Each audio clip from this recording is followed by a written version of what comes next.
परमादरणीय परम श्रद्धेय अनंत श्री भूषित प्रातः स्मरणीय तपोनिष्ठ त्याग मूर्ति पूज्य चरण सदगुरु भगवान स्वामी माहीदास जी महाराज, जिनकी अनंत पावन कृपाओं से हम संसार की व्यथाओं से व्यथित लोग थोड़ा समय विश्रांति प्राप्त करते हैं। सदगुरु की कृपा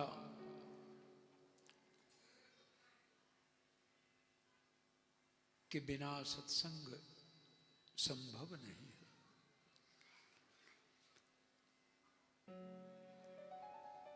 पूज्य चरण स्वामी सनातन दास जी महाराज ने बहुत समय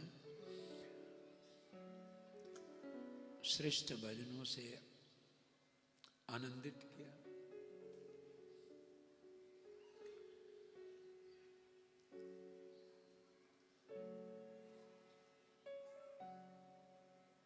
परसों से कल मौसम अच्छा था, कल से आज अच्छा है।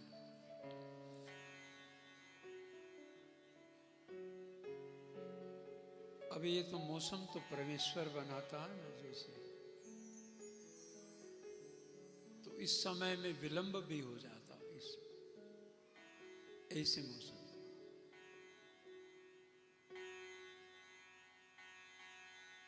तो इसलिए उसका समय पूरा पूरा नहीं लिखते। जो निमंत्रण होते हैं ना, चाहे उसको सोशल स्टेट में इस पे डाला जाता, सोशल साइट पे, तो उसमें लिखते हैं कि 11 बजे से प्रयास करेंगे, ऐसे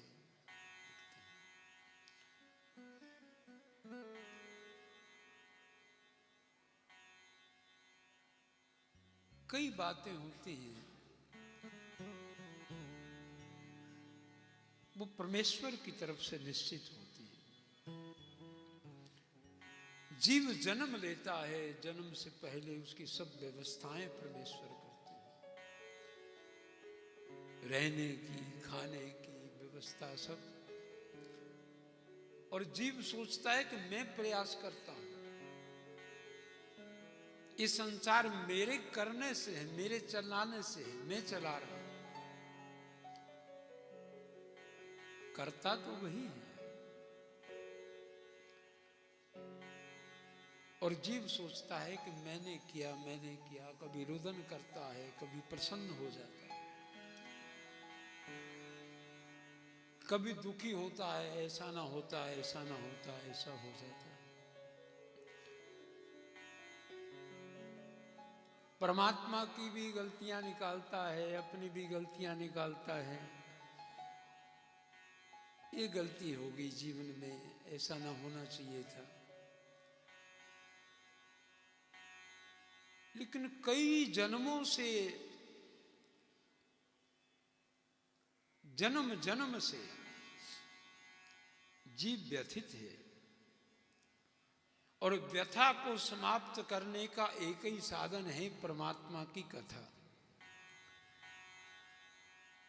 जीवन की व्यथा तब तक शांत नहीं होगी, तब तक वो व्यथा दूर नहीं होगी, जब तक हम परमात्मा की कथा में चित्त का रमण नहीं करें, चित्त को एकाग्र नहीं करें।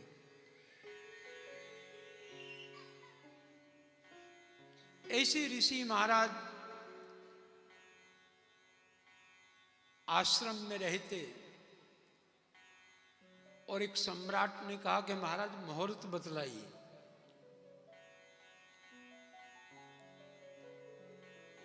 तो महात्मा अपने ज्योतिष के पुस्तक लेकर के बड़े गौर से देखने लगे।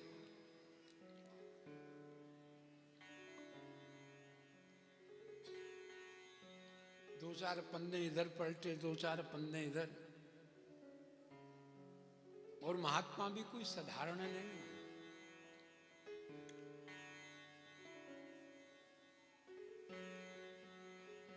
जिनके पास परमात्मा भी बैठते हैं तो नीचे बैठते हैं, ऐसे संत हैं। भगवान भी जिनको प्रणाम करते हैं, ऐसे महात्मा, ऐसे संत हैं। मेरे गुरुदेव कहते थे कि यहाँ पर परमात्मा भी आए तो उसको भी सदगुरु की आवश्यकता पड़ती है। जे सो चंदा उगवे सूरज चढ़े हजार। इस आकाश मंडल में पूर्णिमा को एक चंद्रमा उदय होता है, पूरे ब्रह्मांड को प्रकाशित कर देता है। और ऐसे 100 चंद्रमा उदय हो जाएं, कितना प्रकाश होगा। और गुरुदेव कहते हैं कि एक सूर्य पूरे ब्रह्मांड को प्रकाशित करता है, ऐसे 1000 सूर्य उदय हो जाएं तो कितना प्रकाश हो सकता है। जे सो चंदा उगवे सूरज चढ़े 1000। एते चानन होंदिया गुरु बिन घोर अंधार। सदगुरु दर्शन के बिना अंधकार ही अंधकार है।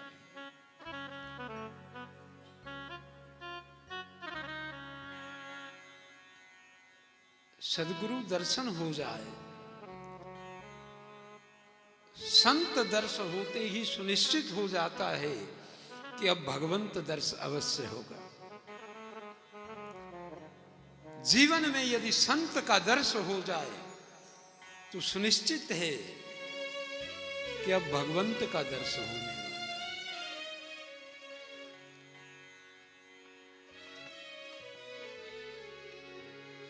जिसको बख्शे तू नाम की दौलत,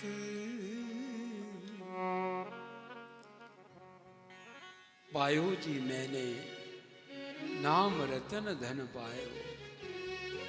वस्तु अमोलक दी मोरे सतगुरु, कर कृपा अपनायो। ऐसा खजाना देते हैं महापुरुष, उसकी परम कृपा है। खर्च न खूटे चोर न लूटे, ऐसा दिव्य धन दे देते हैं। लोग तीर्थ यात्रा पर नहीं जा सकते, घर में 5-10 तोला सोना पड़ा हो ना, कथा में नहीं जा पाते कि घर में कोई है नहीं, कोई लूट के न ले जाए। तीर्थ पर नहीं जा पाते, उधर से हरिद्वार जाएं, इधर से कोई और क्रियाक्रम करके चला जाए, डर के मारे नहीं जाते। लेकिन मेरे सदगुरु ऐसा धन दे देते हैं। एक महात्मा थे, रेलवे स्टेशन पर रामचरितमानस पढ़ रहे थे। किसी ने कहा कि बाबा जी, एक ग्रंथ तो घर में पढ़ने चाहिए, मंदिर में पढ़ने चाहिए, आप यहाँ रेलवे स्टेशन पर पढ़ रहे हैं, कहीं जाना है क्या आपको? बोले हाँ जाना है। कहाँ जाना है? अयोध्या जाना है, जहां मेरे ठाकुर के चरण रज है, उस रज को अपने मस्तक पर लगाना है। तो बाबा किराया है आपके पास? बोले किराया नहीं है। तो क्या करोगे? जिसके लिए जा रहा हूं वही करेगा। बोले ऐसे थोड़ा होता है। बोले ऐसे ही होता है यहाँ। इतने में एक सेठ आया, बोले बाबा जी कहाँ जाना है? कहीं? बोले अयोध्या जाना। आपके पास है कुछ धन? बोले नहीं। उसने जा करके अयोध्या की टिकट ले आया और कुछ काफ़ी सारे नोट बाबा जी को दे दिए, ले बाबा जी कहीं से कुछ भोजन कर लेना, सारी व्यवस्था आपकी हो जाए। वो करता है व्यवस्था सब, खर्च न खूटे चोर न लूटे, ऐसा धन दे देता है।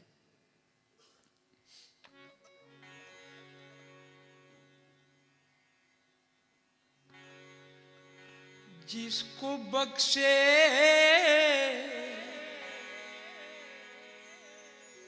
तू नाम की दौलत,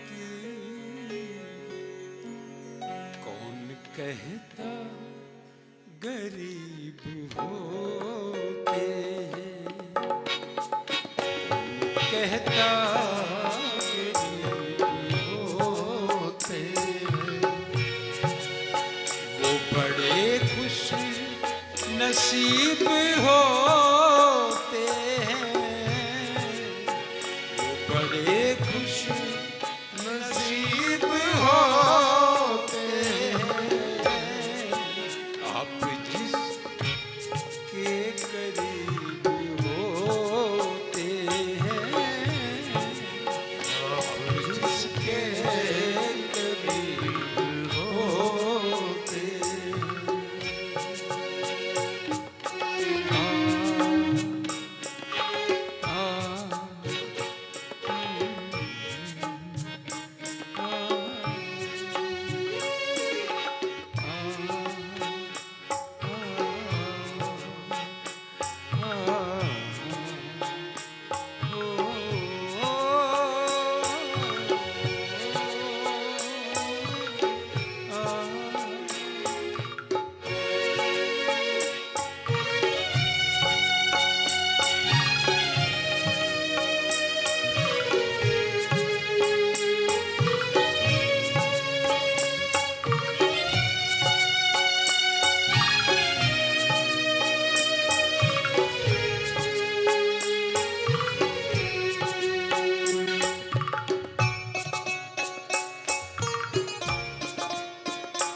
हमारे पिताजी हमारे बड़े भाई को बचपन में जब शिशु थे तो उसको लेके गए। मेरे गुरुदेव से कहने लगे बाबा जी इसको अपना शिष्य बना लो। मेरे गुरुदेव ने कहा कि जो हमारा चेला है ना, वो जो हमारा साधु है, वो जो हमारा संत है, वो 3 वर्ष के बाद आएगा, उसको लेके आना।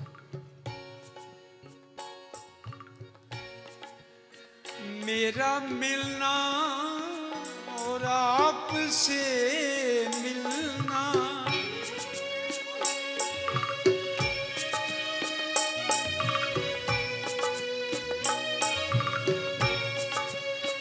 मेरा मिलना और आपसे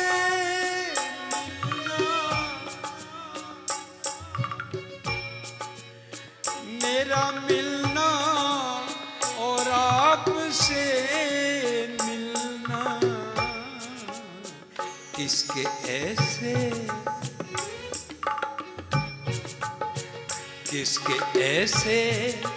नसीब होते हैं, किसके ऐसे नसीब होते हैं। बड़े खुश नसीब होते हैं,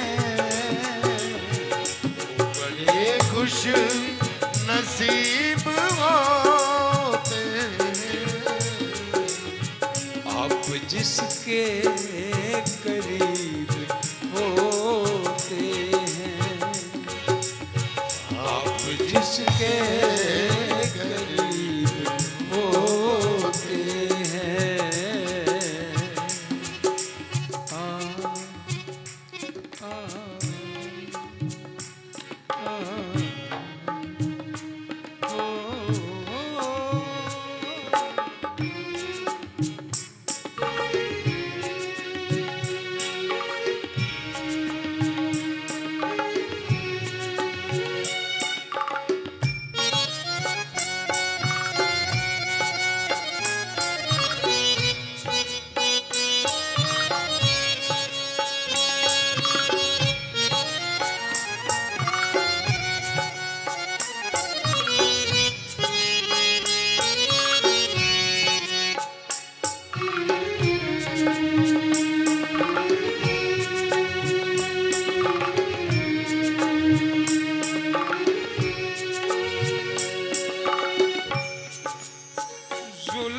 सह के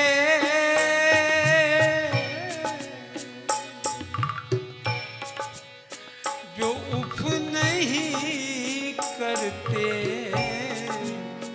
जुल्म सह के जो उफ नहीं करते, उनके दिल भी अजीब होते हैं। वो बड़े खुश नसीब होते हैं, आप जिसके करीब होते हैं, आप जिसके करीब होते